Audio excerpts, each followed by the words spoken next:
روایت هست که وقتی مرده را در قبر میذارند خورشید میاد نزدیک میشه غروب کند. این اگر انسان نماز گزار و عابدی هست بلند میشه، نکیر و منکر وقتی میآیند ازش حساب بگیرند ازش بپرسند میگه کنار برید، خورشید داره غروب میکند، نماز عصر من قضا میشود. من میخوام نماز عصر را بخوانم و وقتی که نکیر و منکر میآیند و ازش میپرسند من ربک، من نبیک، ما دینک، رب تو کی هست؟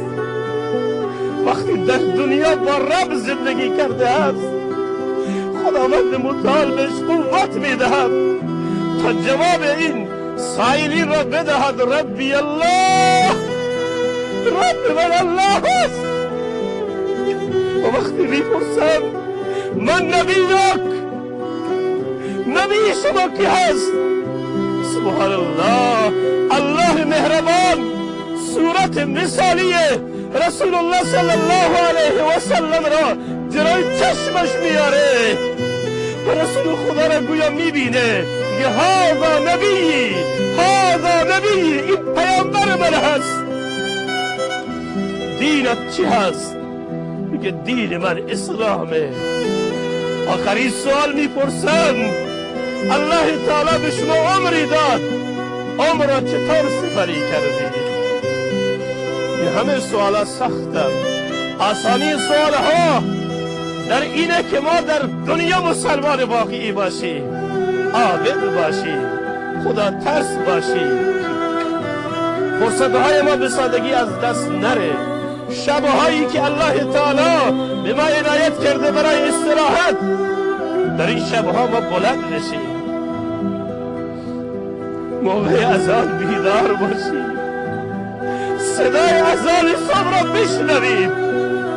چقدر زیبا هست که مسلمان صبح قبل از اذان بیدار بشه، منتظر بماند که از مناره های مسجد صدای اذان به چه زیبایی در افق دنیا و زیر آسمان این صداها بالا میره.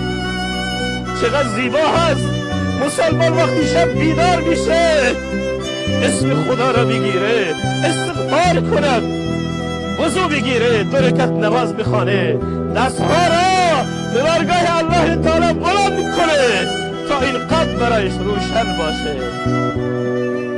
رسول الله صلی الله علیه و سلم نماز را خیلی دوست دارد، میفرماید جعلت قرة عینی فی الصلاة، نور چشمان من محمد صلی الله علیه و سلم در نمازه. خودکی چشمان من نماز هست.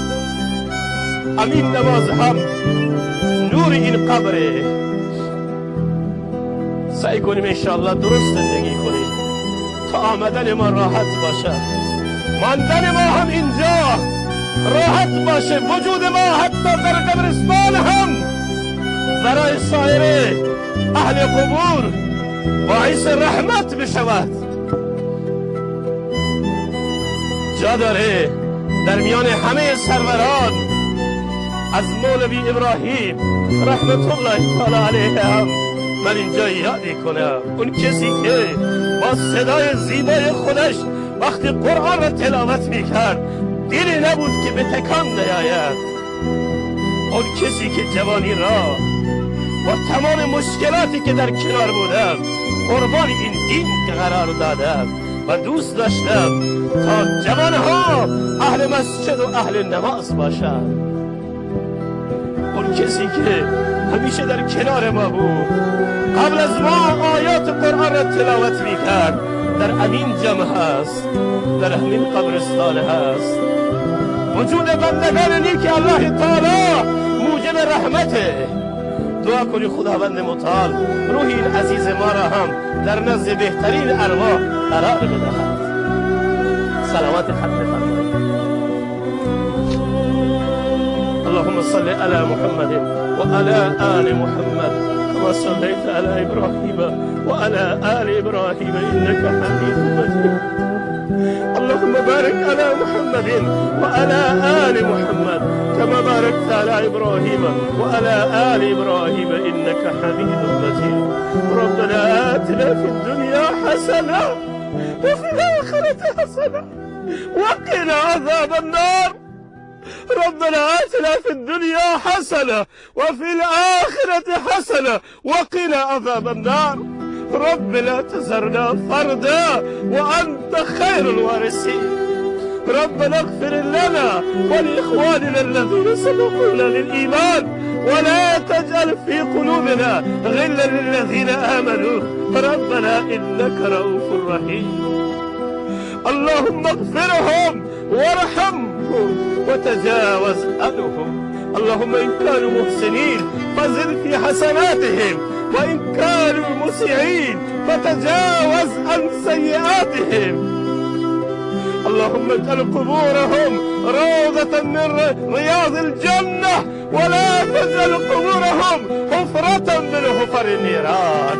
پروردگارا رحمتهای خود را بر این سرزمین نازل بفرما. خدایا عفو کرمت را بر اهل این قبور نازل بفرما. خدایا از اشتباهاتش صرف نظر بفرما. شما کریمید، شما رحیم و رحمانید. خدایا همه را مورد عفو کرم خودت قرار بده. خدایا این قبر مسلمان ها را باغی از باغهای بهشت قرار بده. رب العالمین روح همه را شاد بگردا.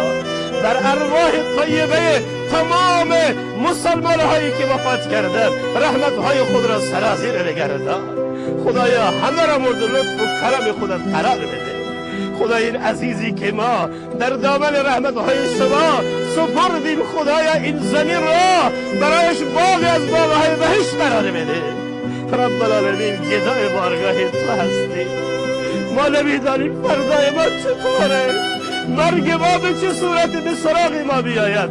خدایا در آخرین لحظات اشهد ان لا اله الا الله و اشهد ان محمد رسول الله را ورد زبان ما بگردان. خدایا در حال سجده مرگ را به سراغ ما بیار. خدایا ما را در راه خودت قبول بفرما. خدایا گناهان ما را معاف بفرما. غلب عفت را بر گناهان ما بکش. پروردگارا همه را مورد لطف و کرم خودت قرار بده. بر اهل مصیبت صبر عنایت بفرما. دلهای اونها را صابر بگردان. مصیبت را بر اونها آسان بگردان. رب العالمین بر همه این جمع رحمتهای خود را سرازیر بگردان.